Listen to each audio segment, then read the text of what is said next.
Hello. ഒരാൾ സമ്പാദ്യത്തിൻ്റെ 50% മകനും 32% മകൾക്കും നൽകി.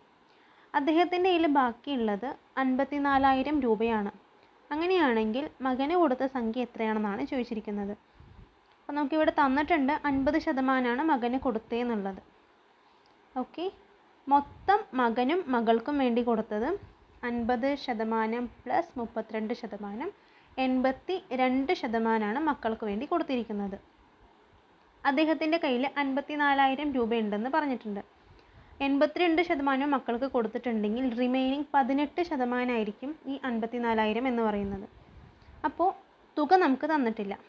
ഇത് വെച്ചിട്ട് നമുക്ക് തുക കണ്ടുപിടിക്കാൻ പറ്റും. എക്സിൻ്റെ 18%ആണ് 54,000 എന്ന് പറയുന്നത്. അപ്പോൾ എക്സ് ഇൻറ്റു 18/100 ഈക്വൽ ടു 54,000. അതൊന്ന് എക്സ് ഫൈൻഡ് ചെയ്യുക. 18/100 അങ്ങോട്ട് കൊണ്ടുപോവാം. അപ്പോൾ 100/18 എന്നാവും. അത് ക്യാൻസൽ ചെയ്ത് പോവും.